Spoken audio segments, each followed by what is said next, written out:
Minha mãe te contou sobre a Ana? A sua irmã. Isso, minha irmã. Ela falou.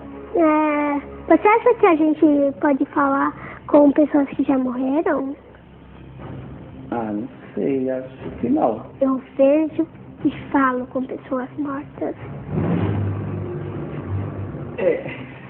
Você acredita?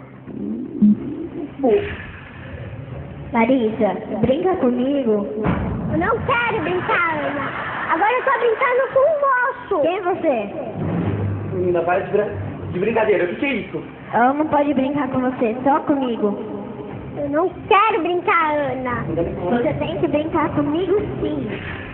Eu não vou brincar, Ana! Já disse! Não vou mais! Quando ela fica assim... Mas sua irmã não tá morta? Ai! Você tem que brincar comigo, Larissa.